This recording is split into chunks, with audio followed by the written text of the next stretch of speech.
Welcome back. If you just joined us, you're watching the news at 10 on Channels Television, broadcasting live from Lagos. A reminder of our top stories. The military says troops of 5 Brigade Nigerian Army have destroyed all Boko Haram camps and enclaves at the border towns of Kerenoa and Chikungudu, as well as their contiguous villages in Borno State, Nigeria's northeast region. A statement issued by the Acting Director, Army Public Relations, Colonel Sani Usman, says that during the operation, troops discovered and destroyed over 20 well-fortified terrorist camps in the general area of Kerenoa. The camps, according to the statement, include some at the gateway to Kerenoa, Gumadu, and Dogongida. In addition, the troops say that they have discovered area reconnaissance and bombardment. Through area reconnaissance and bombardment, the terrorists have dug twin tunnels to conceal their facilities and routes in and out of the camp. Among facilities discovered were training areas equipped with instructional and training materials that include wooden guns, among others. According to current data from UNICEF, 30% of pupils drop out of primary school and only 54% transit to junior secondary schools in the north. Some have attributed this to child labor, economic hardship, and early marriage for girls. The agency also says 10.5 million children are not in school in Nigeria. Out of that figure, about 6 million are girls. This next report takes a look at the present challenges facing girl-child education.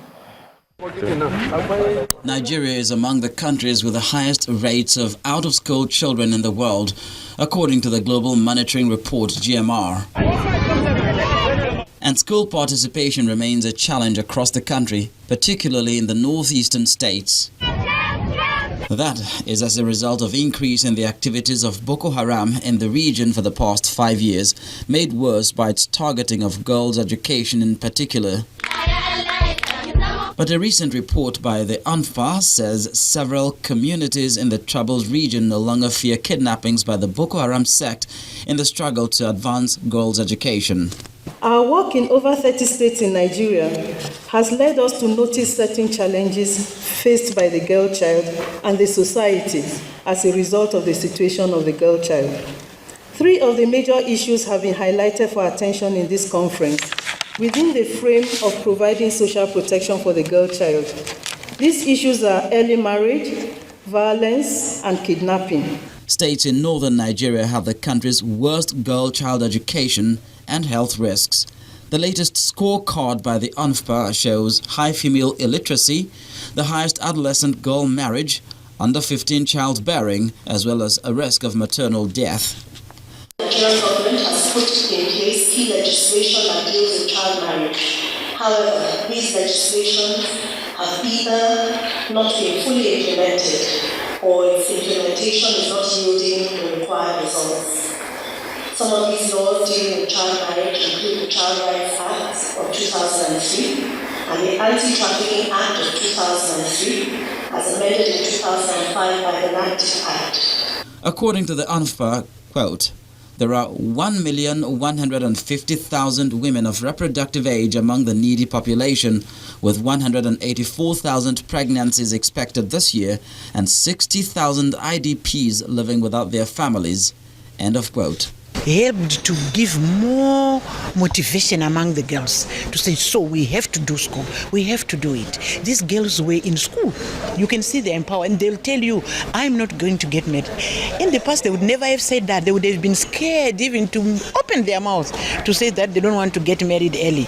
But now they talk why, they have support of their parents, they have support of the community, of the traditional leader. They have nothing to fear. Statistics also show that 30% of Nigerian children are out of school in the northeast.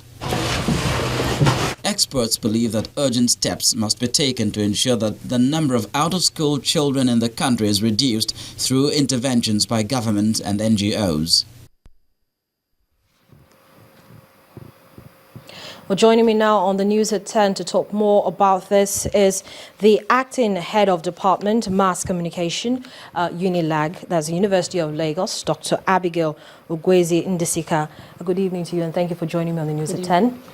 Thank you. And also joining me from Sunny Isle, Florida, in the United States, is Ife Ike, a youth activist. Hello, Ife, and thank you also for joining me on the news at 10. Hello, thank you for having me. Well, Dr. Ndisika, I'm going to start with you. Listening to this report, and constant conversations have been ongoing. It's a matter that's been on the front burner for such a long time, and really it seems as if it's just all talk, no action. Well, I think that we've tried as a nation to push the issue of the girl-child education forward, but until there is a holistic approach in terms of looking at the girl-child education as the foundation of women empowerment, you know, all other things we're doing, they are mere window dressing. And so we need to do less talk, more action if we have to move the issue forward. Now, Ife, of course, listening to that report, it was highlighted that most of the challenges stem from social, cultural issues. As an activist, how have you pushed to ensure that your voice is heard and ensuring that girl-child education not only takes the front burner, but actually begins to make sense to people who listen? Oh, darling. It's something I address every day because in Nigeria, we constantly talk about the poverty and early marriage and marginalization. But there's also the cultural deficiency, which is part of the early marriage. And a few years ago, it was people frowned at educating girl child because they think it's waste of money. Now, parents prefer, the girl child because they're like commodities. They use them for money. They don't think about the education anymore. That even the girls in school are not even acquiring real education because they spend less time in school. So we must continuously address and highlight these issues. We must produce or create programs that go to the grassroots and address these communities, address the parents of why they should educate their children. It's not just because they need education. It's not just for self-development, but it's also for national development, because these girls are the foundation and the base of the family, and the family is an extension of the community, and the community is an extension of the state, and then the nation. So it is not something that we have a choice. We must address these issues. I constantly tell the girls, it is your responsibility to go to school. Government, yes, must make education mandatory, but parents also have to be cautioned of how they address their daughters wrongly. They give them impure advice for selfish purposes. They want the girls not to go to school to develop themselves, but to go to school just to appeal to a rich guy so that they will be able to afford their lifestyle and support their siblings. That's why I said the cultural deficiency must be addressed. Poverty and bad education structure, they are all in correlation. Cultural deficiency, it's the worst problem in Nigeria. But then, if you sorry to cut you here, what if, for instance, education is changed? The idea behind who should get educated, because right now, yes, we know that everybody should be, educated, whether the girl, child, or the males need to have that orientation. Changing the curriculum, for instance, to make it more appealing, so that parents don't feel as if you're trying to brainwash their children, because that's one of the reasons why they kick against having their children educated. No. Your child needs education because your child needs self-development. Because your child needs to have a healthy self-esteem, because your child needs to be productive, because your child needs to be participative in nation building, because your child needs to know that she can't haul herself around to avoid contracting diseases. Educated girls are more likely to have good careers. They are more likely to be productive. They are more likely to stay clear of diseases. They are more likely to be participative in nation building. You have to educate the girls. If you educate the girls, you're going to have a healthy society, because an educated mother will raise healthy children. You cannot have an illiterate mother raising healthy children. Okay, So it's important. if you hold on to your thoughts, we still have here in the studio with us Dr. Ndisika. So, Dr. Ndisika, listening to the strong points put there by Ify, we're talking about educating the girl child, changing the mindset of the parents to make them understand that the girl child needs the kind of education that the rest of the other children need. What for you will be the first driving point that maybe not just the government, but of course we've got NGOs who are also championing this cause as well? Yes. Well, I think that until people understand the fact that girl-child education unleashes ripple effect for improved society, will still be paying lip service to it. So we need to constantly sensitize parents, sensitize religious leaders. It's a multi-dimensional approach that will give us results. You talk to the family, you talk to the parents, you go to the churches and the mosque, you meet the same message, and the NGOs pick it up from there. So it's a holistic approach, communication approach that will take us to where we want. What is the academic community doing about it? We're talking about churches, we're talking about religious organizations, we're talking about the government, but what is the academic community doing? They do a lot. Gender has been mainstreamed. If you look at textbooks, reading books that they have in schools, the story books, in the past it used to be a lady is making fire and the boy is playing football. But in terms of content, how children are socialized, it's a gradual process. Right from that early childhood education, course contents have been revised, to reflect the current realities and to ensure. So essentially, gender has been mainstreamed in terms of course content, curriculum. We even have courses on gender now, in schools, just to highlight the fact that everyone should begin to turn their searchlights, to the issue of having gender balance in development. So, Ify, let me come back to you on this one. What are you going to be doing to ensure that you up your ante in terms of your forms of activities, to ensure that girl-child education continues to hug the front burner?